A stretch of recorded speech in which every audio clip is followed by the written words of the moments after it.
Kami mengucap syukur Tuhan. Kami mengucap syukur buat segala-galanya. Terima kasih Tuhan. Kami mau mendengarkan firman-Mu.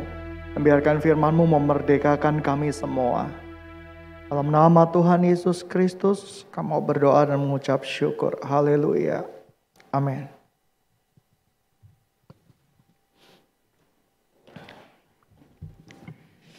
Shalom, selamat hari Minggu.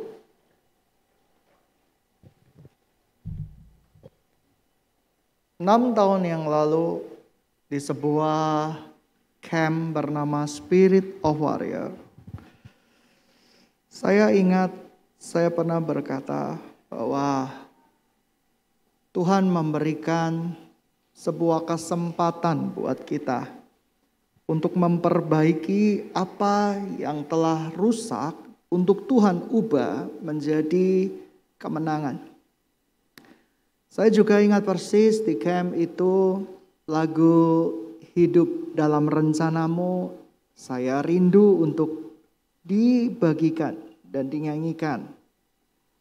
Saya juga masih ingat saya berkata-kata karena saya tahu pada waktu itu Roh Kudus meminta saya untuk berkata-kata bahwa orang-orang harus tinggal di dalam tuntunan Tuhan dan di dalam rencana Tuhan. Lebih baik sakit di dalam rencana Tuhan daripada sakit karena mengikuti rencana iblis. Rencana iblis selalu berujung dengan maut. Rencana Tuhan selalu berujung dengan damai sejahtera dan kemenangan. Tapi banyak orang yang tidak bisa mengerti hari depan, tetapi Tuhan memegang hari depan. Kemarin saya mendengar berita yang sangat mengejutkan hati saya. Tiba-tiba pikiran saya teringat kembali dengan Spirit of Warrior yang terjadi sekitar 5-6 tahun yang lalu. Yang pada intinya saya berkata bahwa hidup ini adalah sebuah kesempatan yang sudah diberikan Tuhan di dalam kehidupan kita. Mari kita hidup di dalam rencana dan panggilan Tuhan. Sebab ada saatnya orang-orang yang tidak mengikuti rencana Tuhan, Tuhan sudah memberikan jebakan-jebakan maut di dalam hidupnya. Dan jebakan-jebakan itu akan membawa dia ke dalam kebinasaan. Tetapi firman Tuhan tetap dibagikan. Pernyataan Roh Kudus tetap harus disampaikan. Respon hati adalah free will dari manusia untuk menerima atau tidak. Seperti hari ini, saya membagikan kebenaran firman Tuhan. Saya berharap semua jemaat mengerti isi hatinya Tuhan. Tetapi banyak orang yang masih tenggelam di dalam ikatan-ikatan dan gambar diri yang salah. Ikatan-ikatan ini membuat sesuatu tembok Yeriko di dalam hidup kita. Yang membuat Roh Kudus tidak bisa bekerja melalui hidup kita. Karena kita sudah memberikan tembok-tembok yang besar di dalam kehidupan kita untuk dipakai menjadi alat kemuliaan Tuhan. Hendaklah pujian di dalam kehidupan kita tidak membuat kita tinggi hati. Tetapi teguran-teguran di dalam hidup kita tidak boleh membuat kita terpuruk. Banyak anak-anak Tuhan, pelayan-pelayan Tuhan, ketika ditegur dan kebetulan teguran itu menyentuh sisi lemah di dalam kehidupannya, membuat mereka hidup di dalam keterpurukan yang berlarut-larut, berlama-lama. Padahal panggilan Tuhan adalah panggilan yang paling suci dan mulia. Panggilan Tuhan tidak berisi puji-pujian terus-menerus di dalam hidup kita. Tetapi panggilan-panggilan Tuhan itu mengandung proses yang lebih sakit, yang luar biasa sakitnya. Saya percaya ketika Maria melahirkan Tuhan Yesus melalui proses bersalin yang seperti manusia biasa. Saya tidak pernah menemukan konteks di dalam Alkitab karena dia adalah ibu Yesus maka diberikan kemudahan. Semua orang yang pernah bersalin tanya ibu kita ya, ayah kita nggak mungkin ya. Ibu kita yang pernah bersalin, tanyakan sakit bersalin itu gimana? Walaupun Anda sudah dibius, walaupun Anda sudah dikasihi obat untuk penghilang rasa nyeri, rasa sakitnya masih ada. Saya tidak pernah menemukan bayi Yesus memberikan kemudahan kepada Maria. Dan Maria ketika melahirkan Tuhan Yesus dengan tersenyum, dengan tertawa terbahak-bahak, dan itu tidak sakit sama sekali. Maria, sang ibu Yesus, mengalami proses kelahiran yang cukup menyakitkan. Di tengah sensus penduduk dia harus berjalan menunggang keledai. Saya harus hati-hati berkata keledai, karena dari dulu hampir jatuh ke kedelai. Ya. Nah, sidang jemaat yang dikasihi Tuhan, ternyata dia menunggangi keledai ini berjalan-jalan. Kamu bayangkan seorang yang hamil menunggang keledai. Ketika ada dari para wanita yang kebetulan sedang sakit bulanan, kebetulan mengendarai mobil, ada polisi tidur, itu rasanya agak gimana? Aduh, sakit. Ya kan? Bagi yang ekstrim, aduh, sakit. Geronjalan loh. Cuma lubang loh.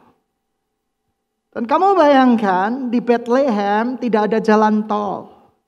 Di Bethlehem tanahnya berbatu-batu terjal dan ini menunggang keledai yang tidak ada shock breaker-nya, yang tidak ada peredam kejutnya, yang tidak melewati jalan yang mulus. Saya percaya ini penderitaan yang besar. 3 bulan lamanya ia tinggal di tempat Elizabeth. Triwulan pertama aman. Triwulan kedua. Dan ini mau triwulan ketiga.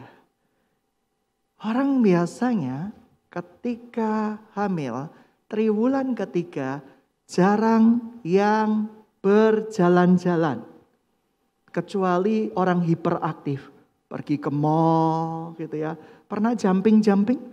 Main di playground, ibu-ibu yang hamil sudah menginjak 8-9 bulan.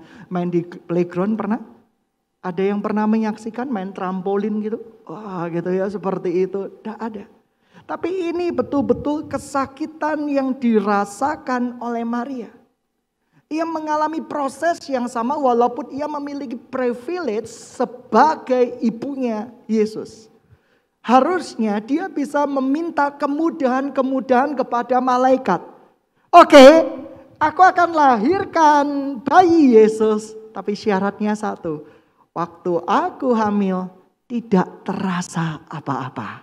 Jadi malaikat itu yang menggendong bayi Yesus.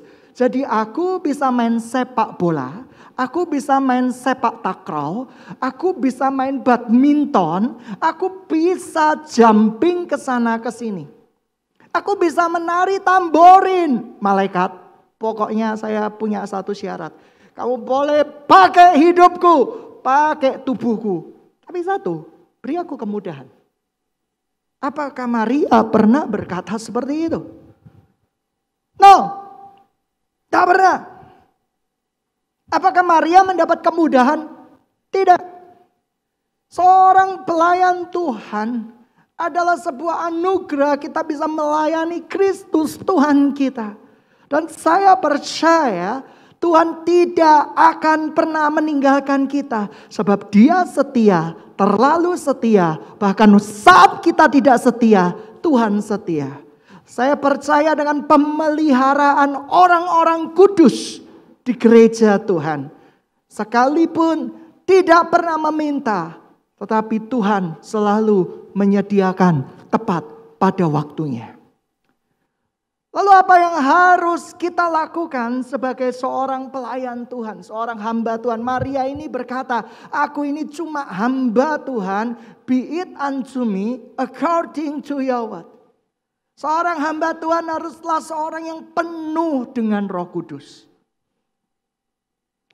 Elizabeth, walaupun Roh Kudus belum turun, penghibur itu belum turun selama-lamanya di bumi. Pada masa sebelum Kristus mati, bangkit, kembali. Roh Kudus itu ada di dalam hati manusia tetapi tidak setiap kali. Elizabeth penuh dengan Roh Kudus. Maria penuh dengan Roh Kudus. Hanya orang-orang yang mau dipenuhi bejananya oleh Roh Kudus, ia yang berhak mendapat perjanjian yang luar biasa dari Tuhan. Apakah sidang jemaat sudah penuh dengan Roh Kudus? Mau dipenuhi dengan Roh Kudus. Dipenuhi artinya menjadi bejana yang siap diisi oleh anggur dan minyak. Artinya apa? Seperti air ketika dia dituangkan di gelas, bentuknya seperti gelas. Ada air yang dituangkan di dalam gelas bentuknya seperti botol atau bentuknya seperti bantal. Tidak. Roh Kudus seperti air. Ketika dia mengisi hidup kita, Tuhan rindu kita menjadi tempat dan bejana yang Tuhan sudah sediakan di dalam kehidupan kita. Satu persatu umat Tuhan pasti dicobai oleh setan. Berdasarkan luka masa lalu, paling sering ketika saya melayani orang, orang itu sensitif dengan luka masa lalu. Dan berharap semua orang memahami lukanya. Luka bukan untuk dipahami, luka untuk diobati, luka untuk disembuhkan dengan kasih dari Tuhan Yesus.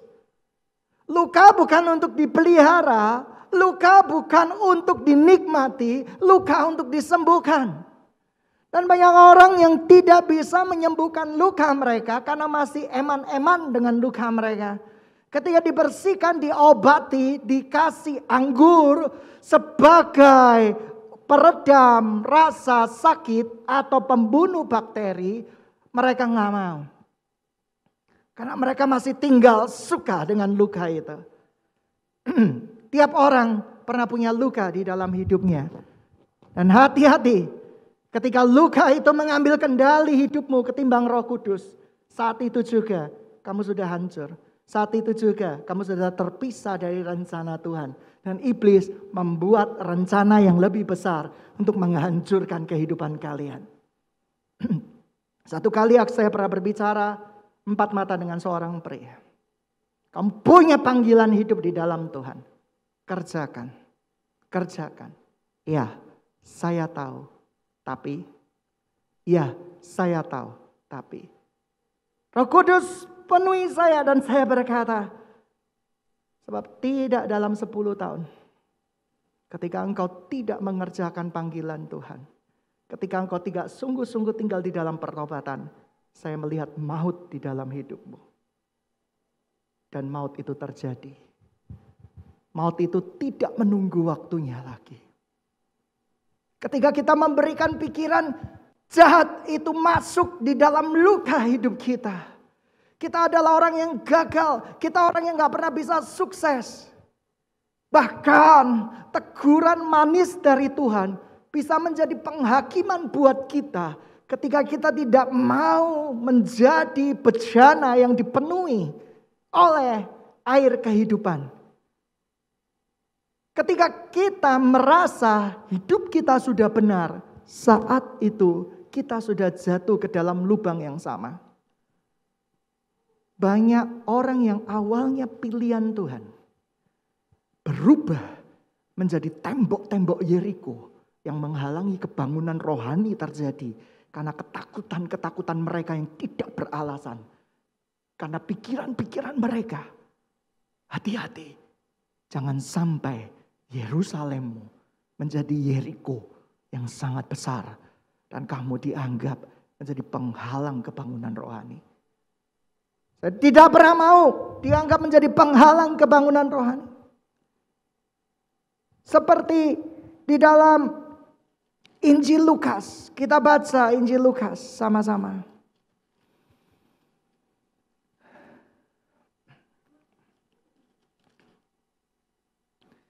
Lukas 2 ayat 25. Adalah di Yerusalem seorang bernama Simeon. Ia seorang yang benar, saleh, yang menantikan penghiburan bagi Israel. Roh Kudus ada di atasnya.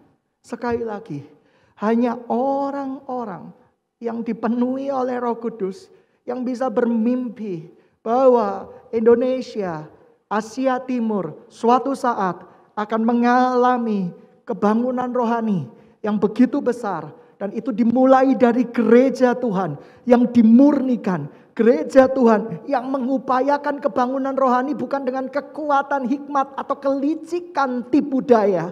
Tetapi dari gereja Tuhan yang sungguh-sungguh mau dipakai oleh Tuhan. Simeon adalah tokoh yang hampir tidak pernah dibicarakan di sepanjang sejarah Natal. Tapi hari ini saya mau bicarakan tokoh yang bernama Simeon. Dia adalah seseorang yang merindukan kebangunan rohani. Roh Kudus ada padanya. Dan dia sepanjang hidupnya doanya cuma satu. Jangan biarkan aku mati sebelum aku melihat pertolongan bagi Israel. Penghiburan bagi Israel. Dan sesuatu yang luar biasa, Tuhan jawab doanya. Saya juga punya kerinduan yang sama. Tuhan, jangan biarkan saya mati sebelum saya melihat kebangunan rohani terjadi atas Indonesia, atas Asia, atas dunia ini. Sebelum penghakiman-Mu yang terakhir Tuhan. Saya rindu Tuhan. Tapi hanya orang-orang yang hatinya dipenuhi oleh Roh Kudus. Hanya orang-orang yang rela dibasuh oleh Roh Kudus yang bisa mengikuti, menerima kebenaran ini. Hati-hati pelayan-pelayan Tuhan, hati-hati sidang jemaat Tuhan. Gesekan kecil pasti terjadi di dalam hidupmu. Tapi ketika gesekan itu mengungkit lukamu di masa lampau, harusnya kita yang penuh dengan Roh Kudus, kita belajar dan kita punya kerendahan hati untuk menerimanya. Banyak orang ketika ditegur, kerjamu lambat, mereka nggak terima. Dan mereka bertekun di dalam pembenaran diri, padahal tujuan daripada teguran bukan untuk menjatuhkan. Hanya teman yang gila, hanya rekan kerja yang ngawur, hanya pemimpin rohani yang gangguan jiwa, yang punya obsesi teguran-tegurannya untuk menyakiti, menghancurkan, dan membuat mereka terpuruk. Tidak ada satupun orang yang rindu Anda terpuruk. Teguran yang nyata lebih baik daripada puji-pujian yang berlimpah-limpah. Alkitab katakan itu. Oleh karena itu kalau kita ditegur, hidup ini penuh dengan koreksi. Saya setiap kali khotbah di luar juga dikoreksi. Tapi saya nggak marah. Mic-nya Pak kurang atas. Oh sama ya, ternyata di tempat ini saya juga ditegur ya. Saya sering kali ditegur, kok mic-nya atas. Dulu sebelum pandemi saya nggak mau atas-atas. Karena saya ini takut lidah berkat saya ini mengelilingi mic. Dan biasanya sebelum pandemi ini WL ini kan juga pakai mic yang sama. Jadi tidak ada mic khusus. Saya takut ya kan berkat-berkat itu kuman. Tetapi ketika pakai masker saya lebih pede. Jadi mau mendekatkan di sini juga aman. Mau mendekatkan di hidung juga nggak ada yang tahu. Yang penting saya mendekatkan pada saya dikoreksi. Marah nggak dikoreksi? Awalnya apa-apaan ini? Aku diundang hanya untuk dikoreksi. Ngawur ini. Tapi enggak, oh itu betul.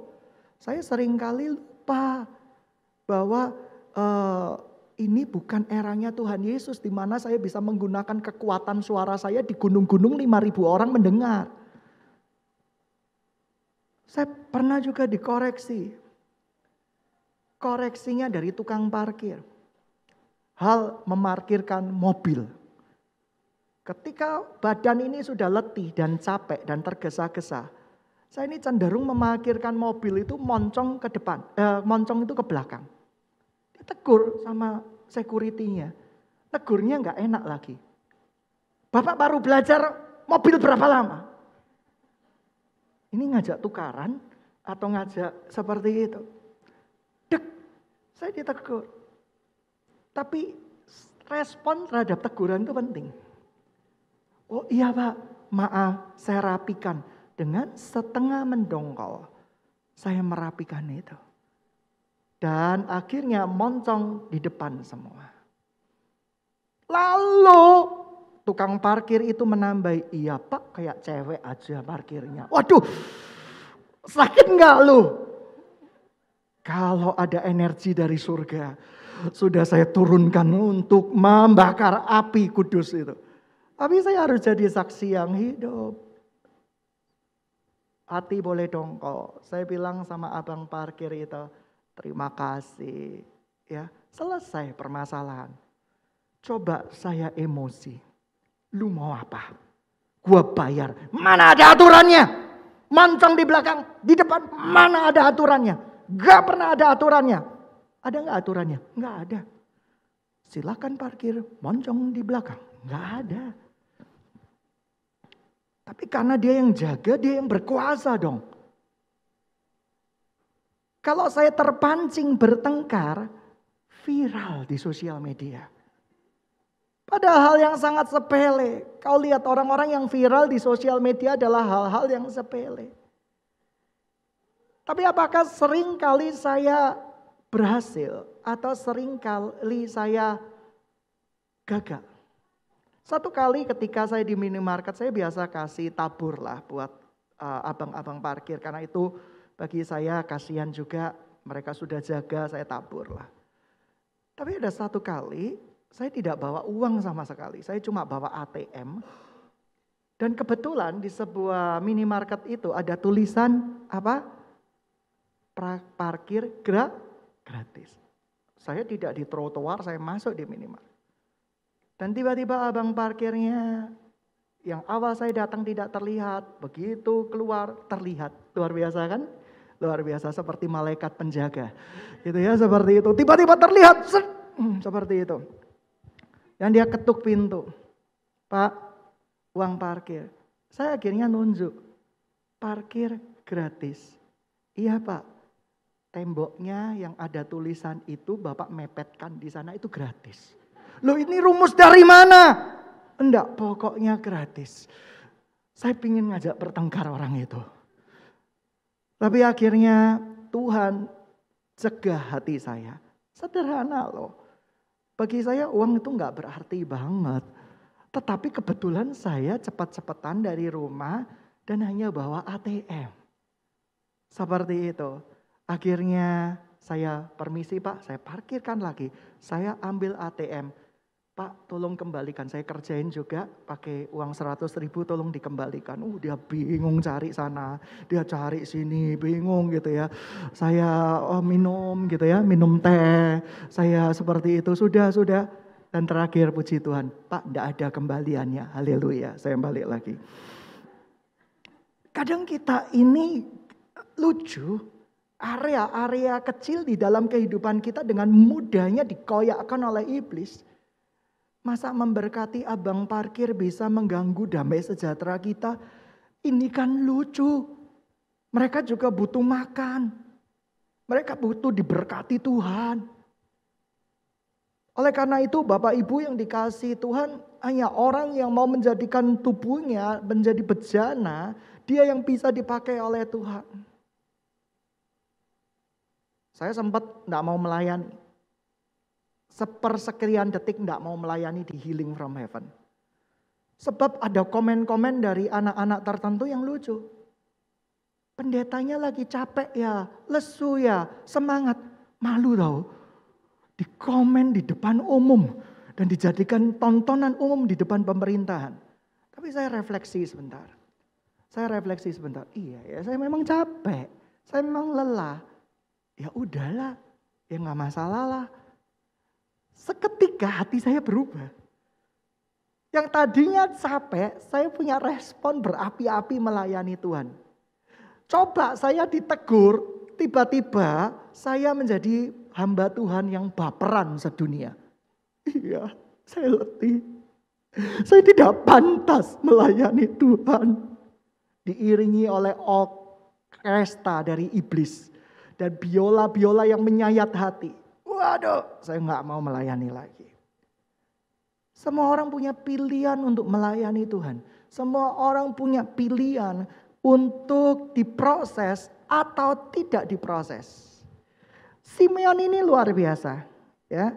Dikatakan dan kepadanya telah dinyatakan oleh Roh Kudus bahwa ia tidak akan mati sebelum ia melihat Mesias, yaitu yang dia diurapi Tuhan, dinyatakan oleh Roh Kudus. Seringkali di Healing from Heaven saya dapat pernyataan Roh Kudus dalam seminggu Anda sembuh. Dan sembuh. Tapi kalau kata-kata saya sudah mendua hati, pokoknya kita serahkan untuk kemuliaan nama Tuhan. Ya intinya bukan kehendak kita yang jadi, itu waspada. Itu biasanya ada sesuatu yang ada sesuatu gambaran yang tidak baik. Tapi saya tidak mau berkata 5 hari lagi kamu akan meninggal dunia. Cari perkara apa gitu ya, mau viral apa, seperti itu. Saya selalu berkata minta kemurahan Tuhan, minta kemurahan Tuhan. Karena di dalam pernyataan roh memang dia akan dipanggil Tuhan. Tapi ini adalah Simeon adalah seseorang yang dinyatakan oleh Roh Kudus. Sekali lagi karena dia dipakai, dia rindu. Simeon ini memiliki satu hati yang rindu akan Mesias. Sudahkah saudara-saudari semua di tempat ini, Bapak Ibu semua memiliki hati yang rindu akan Mesias? Dia rindu Mesias itu datang. Sudahkah Bapak Ibu di tempat ini rindu kebangunan rohani terjadi atas Indonesia, atas bumi ini sebelum kita dipanggil, sebelum Tuhan Yesus datang sebagai hakim? Mungkin Bapak Ibu berkata usiaku sudah berapa? Musa dipakai usia berapa tahun? Abraham dipakai pada usia berapa tahun? Jangan buat encokmu menghalangi engkau berlari untuk kemuliaan nama Tuhan. Saya ini punya kecenderungan kalau udah letih sedikit karena dulu pernah syaraf di L3 kalau tidak salah, hampir putus, bahkan mungkin sudah putus. Tapi karena mujizat Tuhan puluhan tahun yang lalu menyambung kembali. Tetapi efeknya masih terasa. Jadi setiap kali saya capek, badan saya miring. Ternyata bukan menara Pisa saja yang miring, badan juga bisa miring, ya kan? Nah ketika miring ini, saya sudah gak mau melayani kemana-mana. Capek, letih, rasanya ketarik semua. Tapi sidang jemaat yang dikasihi Tuhan, badan boleh miring, otak gak boleh miring. Badan oleh miring, Roh Kudus yang ada di dalam hidup kita, biarkan tetap berkobar dan menyala-nyala melayani Tuhan. Beban hidup selalu ada. Orang yang tidak ada beban hidup, berarti orang itu tidak hidup lagi. Beban hidup selalu ada, tapi respon kita terhadap beban hidup itu penting. Simeon yang pertama merindukan Mesias. Yang kedua dia menantikan Mesias. Yang ketiga dia dipenuhi oleh Roh Kudus. Yang keempat Roh Kudus memberikan pernyataan ilahi di dalamnya. Ada tahapan-tahapan sebelum Anda dipenuhi oleh Roh Kudus. Anda harus menyediakan hidup Anda untuk menjadi bejana yang betul-betul dipakai secara maksimal. Tuhan belum selesai dengan Anda. Tuhan sedang proses Anda. Saya cuma bilang, komen-komen sesadis apapun di Healing from Heaven, tidak akan membuat saya berhenti melayani Tuhan. Komen-komen pujian setinggi langit apapun tidak akan membuat saya tinggi hati. Wong itu karunia dari Tuhan. Malam hari ini dicabut karunia itu. Kamu gak bisa nyembuhin orang sakit. Setiap kamu doa orang malah tersakiti. Loh gimana? Gitu ya, bisa-bisa saja. Banyak anak-anak Tuhan ketika mendoakan orang bukannya orang sembuh. Tapi orang malah tersakiti. Karena doain sambil menghakimi. Pernah saya pelayanan di rumah sakit, ada satu tim doa sebelum saya, kan itu biasanya orang-orang sakit itu menjadi langganan aksi sosial dan aksi para pendoa. Ya kan, saya kebetulan diundang keluarganya beberapa tahun yang lalu. Akhirnya saya mendengar ada seorang pendoa, ini dijadikan, orang ini stroke, dijadikan ajang penghakiman, tahu nggak? Ya Roh Kudus, kiranya Engkau mengampuni dosa-dosa Bapak ini. Saya tahu Tuhan dia sangat berdosa, penuh dengan dosa, penuh dengan lumpur, penuh dengan, ya ampun. Saya percaya ketika pendoa ini selesai berdoa buat Bapak itu, stroke-nya yang tadi kaki kiri besoknya berubah jadi kaki kanan juga. Karena ngawur, doanya penuh dengan penghakiman. Lalu dengan arogansi seorang pendoa, dia berkata kepada istrinya, tante, saya melihat tante, susu ini punya simpenan 5 tante. Wih gitu ya, seperti itu. Waduh tante, ini tante juga harus bertobat. Tas tante tidak boleh mahal-mahal. Ini semuanya harus ucapan syukur. Kamu tahu, ketika saya datang, aura atau situasi dari keluarga ini sudah jelek pol. Jelek pakai pol lagi. Ini pendoa yang menyakiti ini sebenarnya. Pernah gak kita berdoa yang menyakiti? Sering itu ya. Ini gara-gara ini. Saya cuma bilang, di dalam nama Tuhan Yesus Kristus, sebesar apapun dosamu, Tuhan mengampuni. Mari kita berdoa bersama-sama, minta pemulihan dari Tuhan. Besoknya dia bangun dari stroke-nya. Mudah kok. Kalau Tuhan mau menyembuhkan, dia gak akan cari-cari kesalahan orang. Kesembuhan itu anugerah dan kasih karunia. Sekalipun kamu gak layak.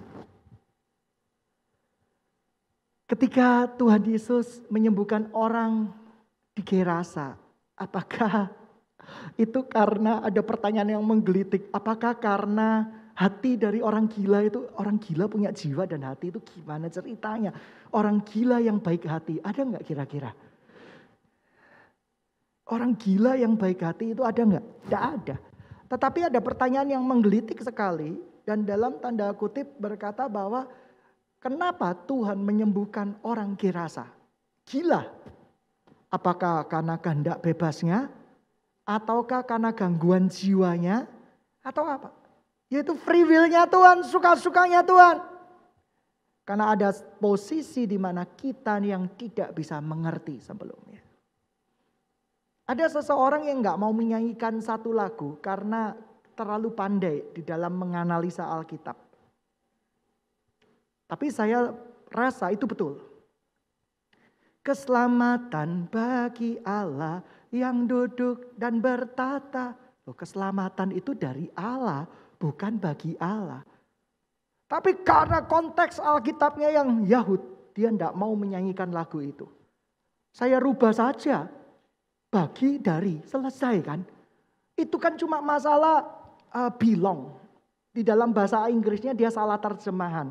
Kan tinggal diganti terjemahannya. Keselamatan dari Allah yang duduk dan bertata. Kalian tidak sadar ya? Keselamatan bagi Allah. Kok bisa toh? Yang menyelamatkan kok bisa bagi Allah itu kok bisa? Ya betul juga. Tapi saking antinya dengan lagu ini, orang ini tidak mau menyanyi sampai sekarang. Nyanyi lagu lain aja lah. Kalau saya cuek, semua liriknya bagus, kecuali kata sambungnya diganti aja. Keselamatan dari Allah. Kamu yang nonton, saya ganti ya lagunya.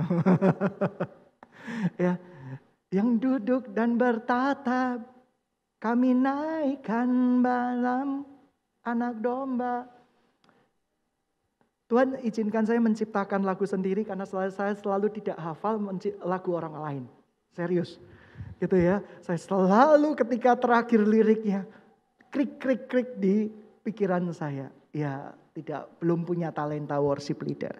Lalu dikatakan di sini Simeon, ia datang ke bait Allah oleh Roh Kudus ketika Yesus anak itu dibawa oleh orang tuanya melakukan kepadanya apa yang ditentukan oleh hukum Taurat. Ia menyambut anak itu dan memandangnya sambil memuji Allah.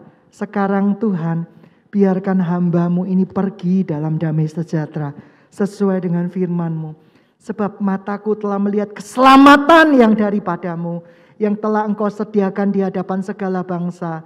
Yaitu terang menjadi pernyataan bagi bangsa-bangsa lain, yang menjadi kemuliaan bagi umat-Mu Israel. Bagi Simeon, Yesus Mesias adalah harta yang paling berharga, yang dia cari seumur hidupnya, sepanjang hidupnya. Bapak, Ibu, saudara-saudara, apakah harta yang paling bernilai? Harta yang paling bernilai adalah melihat kemuliaan Tuhan dinyatakan atas keluargamu, atas Indonesia, atas Asia, atas dunia ini. Itu menjadi harga yang tidak ternilai. Dan harga yang tidak ternilai dan harta yang tidak ternilai adalah menantikan Mesias berkarya di dalam kehidupan kita.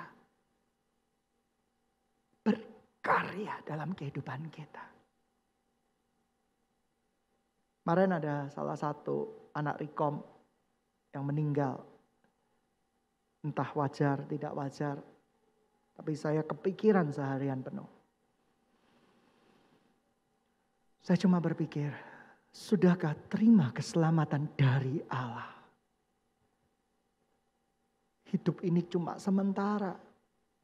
Kalau kita akan masuk di dalam sebuah kengerian kekal, bagaimana saya bisa membayangkannya?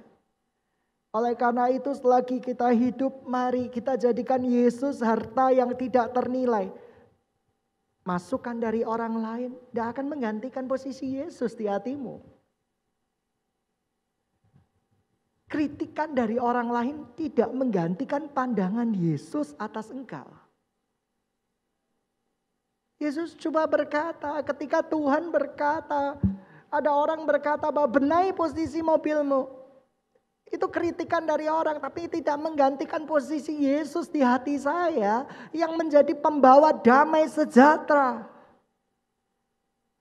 Yang saya percaya Tuhan bisa pakai siapapun untuk mengkoreksi hidup kita. Dan ketika kita dikoreksi, kita dibenarkan, kita akan dipakainya secara ajaib. Bapak Ibu, tahun depan saya percaya adalah tahun kemenangan. Tahun di mana rahmat Tuhan itu akan turun atas gerejanya. Saya percaya tahun rahmat Tuhan di tahun 2022 sampai 2028 itu akan terjadi atas gereja tempat ini. Tahun di mana Tuhan akan menyatakan semua mimpi dan kerinduannya untuk gereja yang mau dipakainya menjadi gereja yang kudus dan amanah, yang amin. Sidang jemaat yang dikasihi Tuhan, saya menantikan the great revival terjadi di keluarga saya, keluarga besar saya, teman-teman saya, gereja, dan bangsa ini. Saya percaya satu kali semua orang akan bertekuk lutut dan mengaku Yesus adalah Tuhan. Itu adalah kerinduan saya yang terbesar. Bukan dengan pemaksaan, bukan dengan tipu daya, tetapi ada perkenanan daripada Roh Kudus yang terjadi di dalam hidup kita.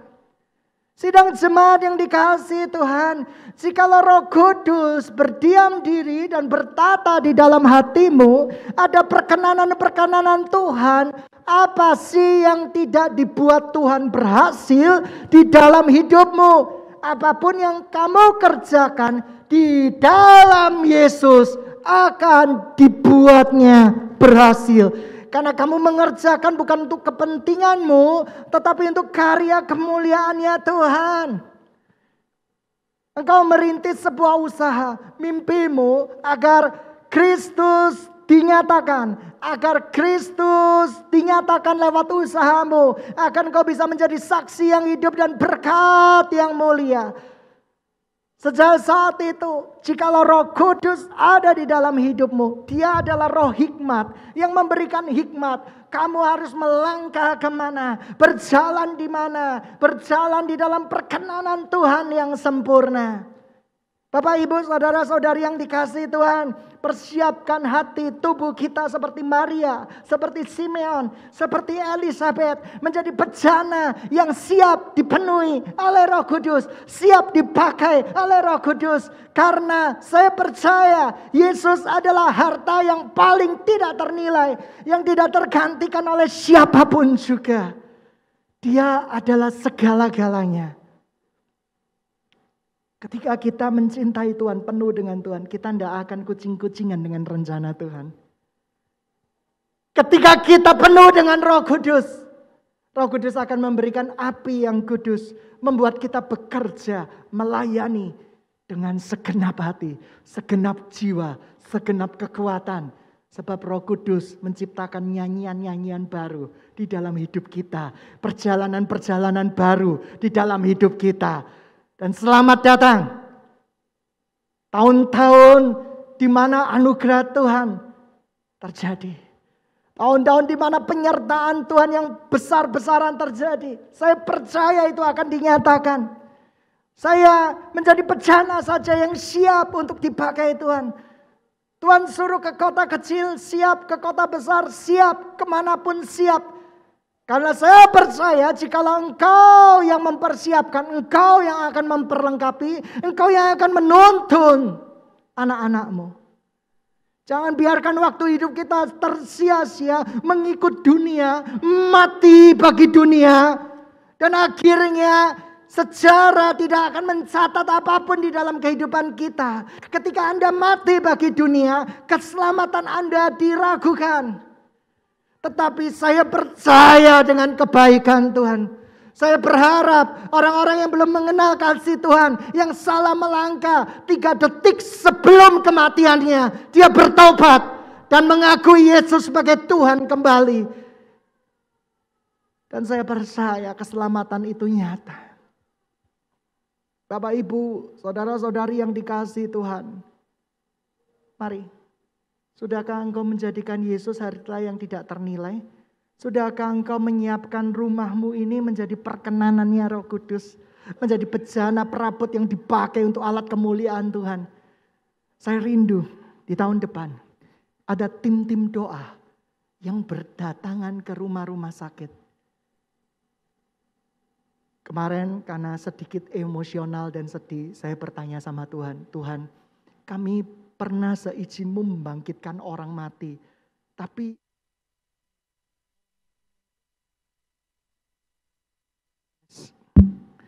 orang matinya itu kurang lebih baru sekitar 5 menit, 1 jam. Yang rekor di radio 3 jam sudah meninggal. Bisakah seizin-Mu saya membangkitkan orang mati yang sudah mati belasan jam? Tidak ada jawaban. Tidak ada jawaban. Tidak ada jawaban dari Tuhan. Saya hanya butuh perkenanan Tuhan. Kalau Tuhan tidak menghendaki, siapa saya? Oleh karena itu sidang jemaat yang dikasihi Tuhan. Saya cuma mau berkata, dibangkitkan. Saya mau berkata, ikuti rencana Tuhan. Saya cuma mau rindu berkata bahwa ikuti jalan-jalan Tuhan. Betapa gembala sidang di tempat ini sudah berkali-kali Mungkin disalahpahami ikut rencana Tuhan. Hati-hati ikut rencana Tuhan. Tapi setidaknya engkau percaya dengan tuntunan Roh Kudus. Atau jika tidak boleh bangkit 3-5 menit dan berkata, iya aku menyesal, aku percaya Yesus sebagai Tuhan, kembali sudah tidur lagi gak apa-apa. Dari sidang jemaat yang dikasih Tuhan, ada hal-hal yang kita tidak bisa prediksi di dalam kehidupan kita.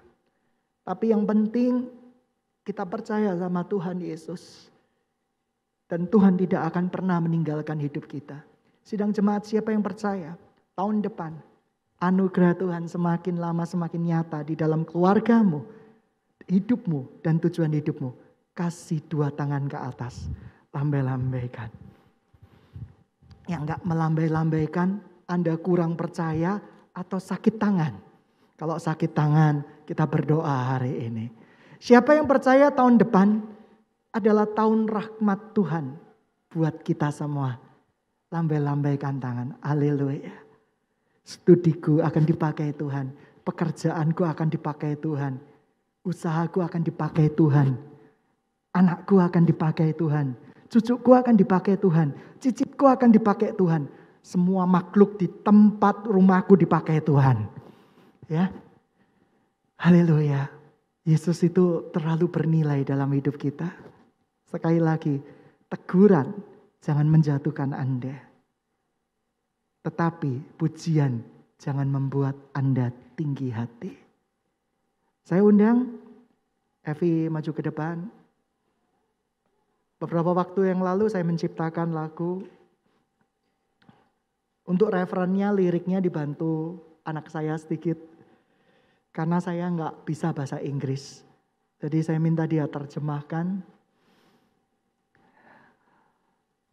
Untuk menyanyikannya, saya butuh penyanyi supaya tidak fales. Saya sadar diri dengan panggilan saya.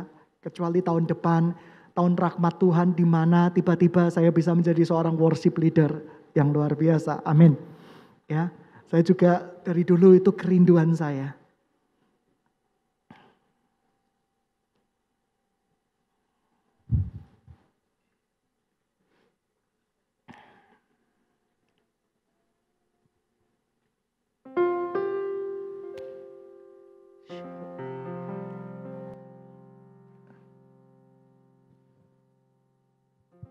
Baik, kita belajar lagu ini sama-sama ya, jemaat Tuhan.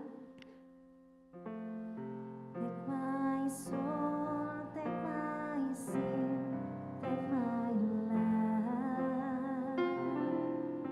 I just need one time to worship you. Take my heart, take my breath, take my life, Jesus. You are my everything. Mari semua sidang jemaat kita ikuti bersama-sama. My soul, take my sin, take my life. I just need one time to worship you. Take my soul, take my heart, take my life, Jesus.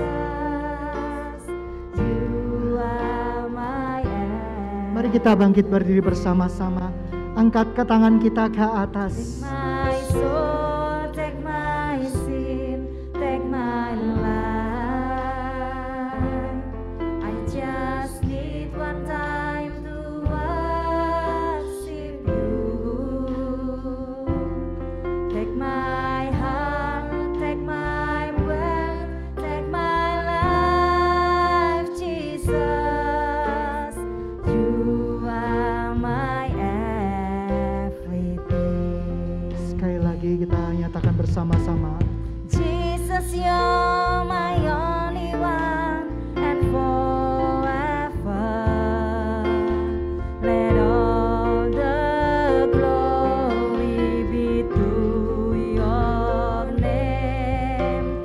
And you're the one that I decide to worship forever.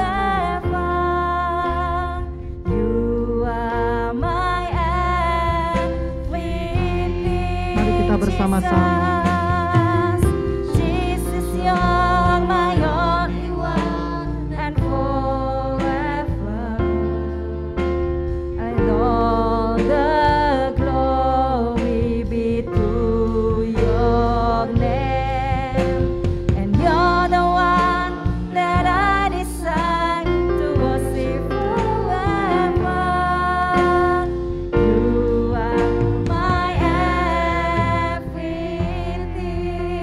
Mari bersama-sama katakan seperti Maria berkata, ambil Take my semuanya. soul, Ambil take semuanya. my sin, take my life. Ambil semuanya di dalam hidupku. I just need one time to worship you. Take my heart, take my breath, take my life, Jesus. You are my everything. Take my soul, take my sin, take my life. I just need one time to worship you. Take my heart, Lord. Take my heart, Take my breath, take my life, Jesus. you You are are my everything.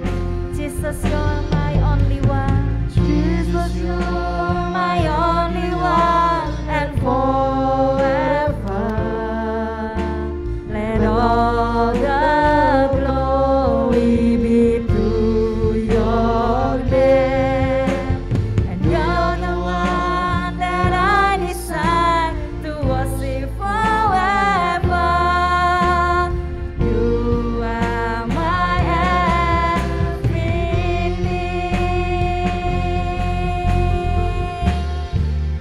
Jesus, you are my only one. Jesus, you're My only one, and forever, let all the glory be to your name.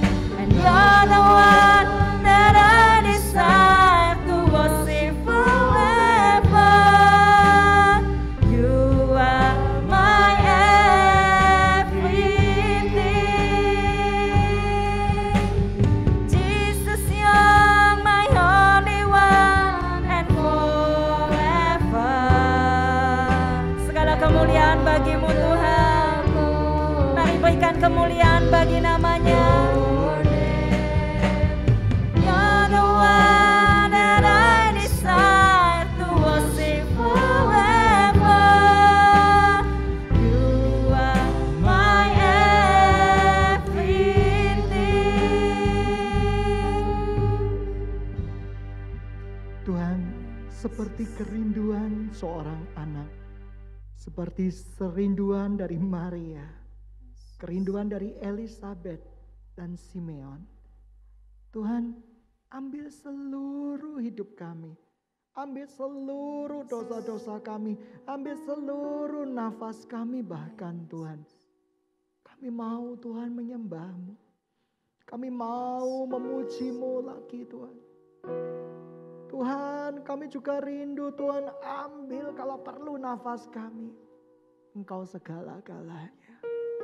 Engkau segala-galanya dalam hidup kami. Tidak akan tergantikan oleh apapun.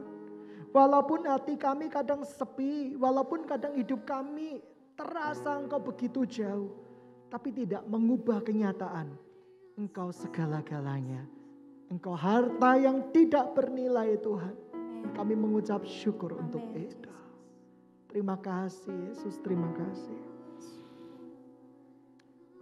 Saya undang, tidak apa-apa, kita perjamuan kudus. Kita ambil roti bersama-sama.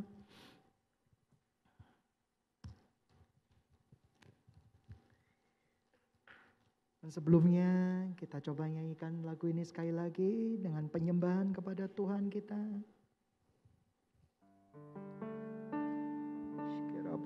Take my soul, take my sin,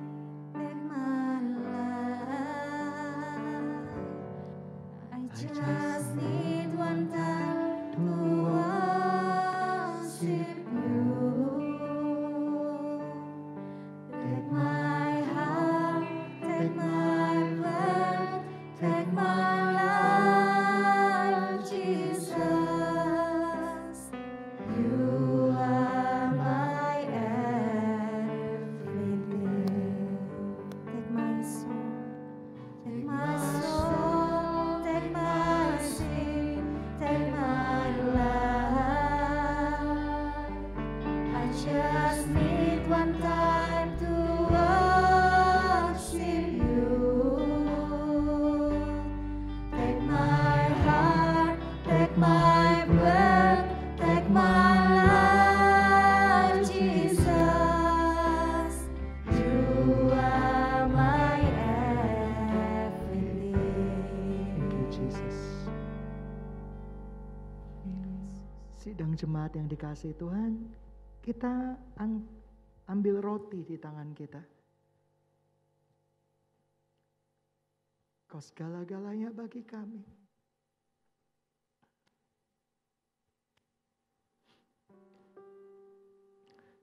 Sidang jemaat yang dikasihi Tuhan, bukankah roti yang terpecah ini adalah persekutuan dengan tubuh Kristus? Tahun depan kita akan lewati dengan kemenangan.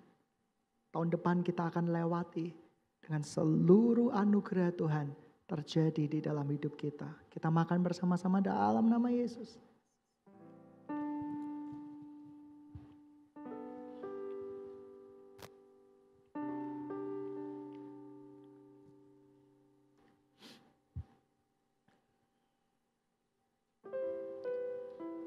Tuhan, anggur ini adalah anggur perjamuan suci. Pada saat terakhir Engkau mengadakan perjamuan suci pada murid-murid-Mu, perjamuan malam terakhir. Tuhan mengangkat cawan yang berisi anggur. Lalu berkata pada murid-muridnya, darahku akan tercurah dan sekarang sudah tercurah untuk pengampunan dosa-dosa. Mari kita minum bersama-sama dalam nama Yesus.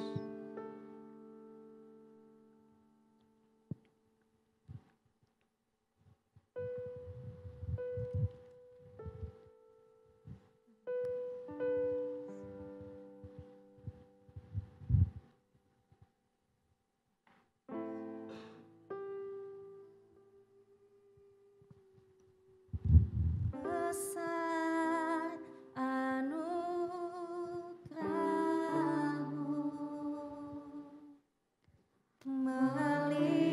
melimpah kasih-Mu, semakin hari semakin bertambah besar anugerah-Mu. Besar anugerah-Mu Tuhan. Besar anugerah-Mu,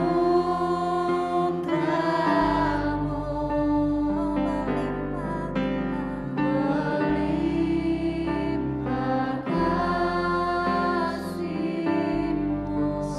Semakin hari semakin hari semakin bertambah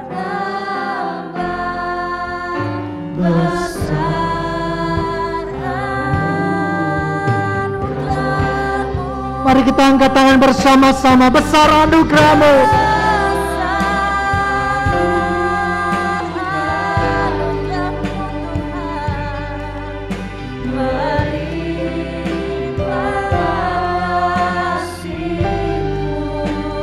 Semakin hari semakin bertambah.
Bapa,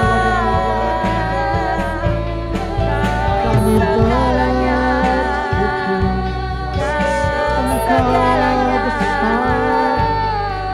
Kau segalanya,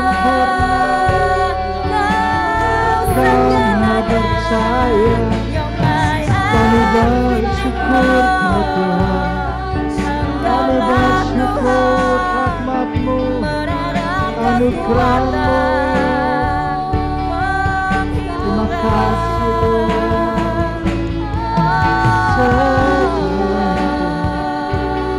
Besar karunia-Mu, besar anugerah-Mu, penyertaan-Mu bagiku, anugerah-Mu Terima kasih Tuhan. bagi hidupku. Haleluya.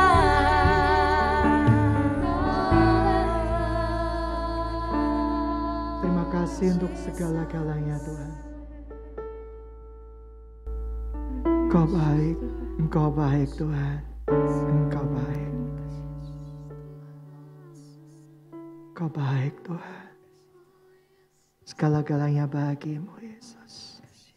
Terima kasih Tuhan, biar kami percaya bahwa apa yang telah Kau sediakan di dalam hati kami, rumah kediaman-Mu ini Tuhan, ada sebuah harta yang paling berharga, yaitu Engkau Tuhan. Persiapkan kami untuk dipenuhi oleh Roh Kudus-Mu. Nyatakan kerinduan-Mu buat gereja-Mu ini Tuhan, dan umat-Mu di semua cabang-cabang yang ada. Kau bekerja dalam nama Tuhan Yesus Kristus. Amin.